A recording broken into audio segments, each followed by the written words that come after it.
At work, I watch the second hand on my watch sweep around the face.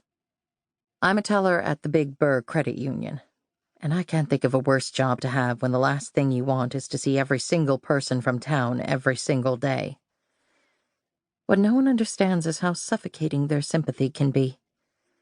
I thought it would taper off after a few months, but people seem to need to prove they haven't forgotten. Sometimes I turn my phone off for a whole day just to get a break from the texts and voicemails. I hide behind the curtains when the doorbell rings, and when I step outside, another foil-wrapped dish is waiting on the steps.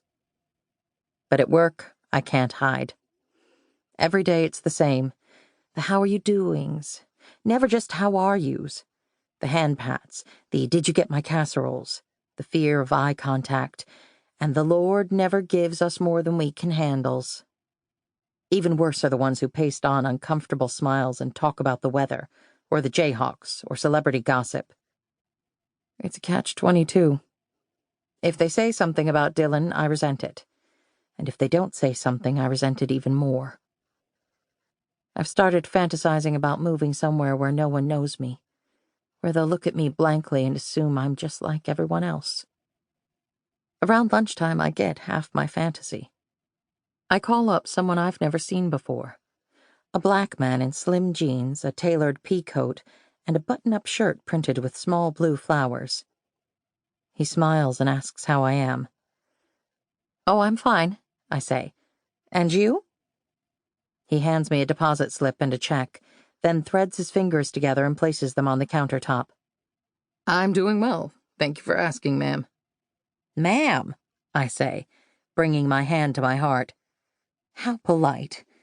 "Can I see your ID for this?" He opens up a neon-pink nylon wallet and slides a Florida license across the counter. Jamal Lowe. I match his name to the name on the check. In the license photo, he smiles widely. His street address is listed as somewhere in Miami. "Florida," I say, handing the license back. "Just visiting?" "I live here now," he says, then shakes his head. "I'm still getting used to saying that." "Oh, really? What brings you to Big Burr? We don't get many new arrivals." He picks up the corded pen that's lying off its stand and puts it back in place. It leans and topples over. "That's broken." I wait for him to answer my question, then curiosity gets the better of me. "So, Kansas?" "Oh," he says. "Right." He picks up the pen again, then sets it down. "I came here for a job." "At the beef packing plant?" He shakes his head, and it occurs to me why he must be avoiding the question. "I don't mean to pry," I say. "If you're here with the task force, I'm not one of those people who's upset about it." "All right," he says, dubious. I try to recall exactly when the task force arrived. It was so close to when Dylan died, I don't think I'd have noticed if the sky turned red, but even still, it was impossible to miss. It was on the front page of the Herald and on everyone's lips when you'd run into them at the store.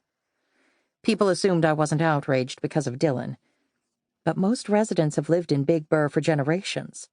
The Smiths, who own a big farm on the northern edge of town, claim their family was here when the state of Kansas was founded. They feel inextricably linked to the place, protective of it, convinced that if it changes, they'll lose a part of themselves. My family only arrived in Big Burr shortly after I was born, when my father got a job teaching algebra at the high school. He always said people were like equivalent equations. 5 + 3 = 2 + 6. The total amount is 8, but there are a bunch of ways to arrive at that figure. I don't think many of the kids I grew up with were taught the same thing. "Dare I ask how it's going?" I say. "With the task force." A grimace flashes across Jamal's face, but his features quickly settle back to neutral. He studies me, trying to determine if I'm friend or foe. "I'm sorry. That's probably a stupid question. I'm sure you're having a terrible go of it." He looks down at the countertop and clears his throat. "We're having a luau party tomorrow night," he says timidly, "to try to beat the winter blues." He reaches into his bag and pulls out a flyer with a cartoon smiling sun, a pineapple, and a lei. "You should come. Locals haven't really been showing up to our events, but maybe you can be the exception."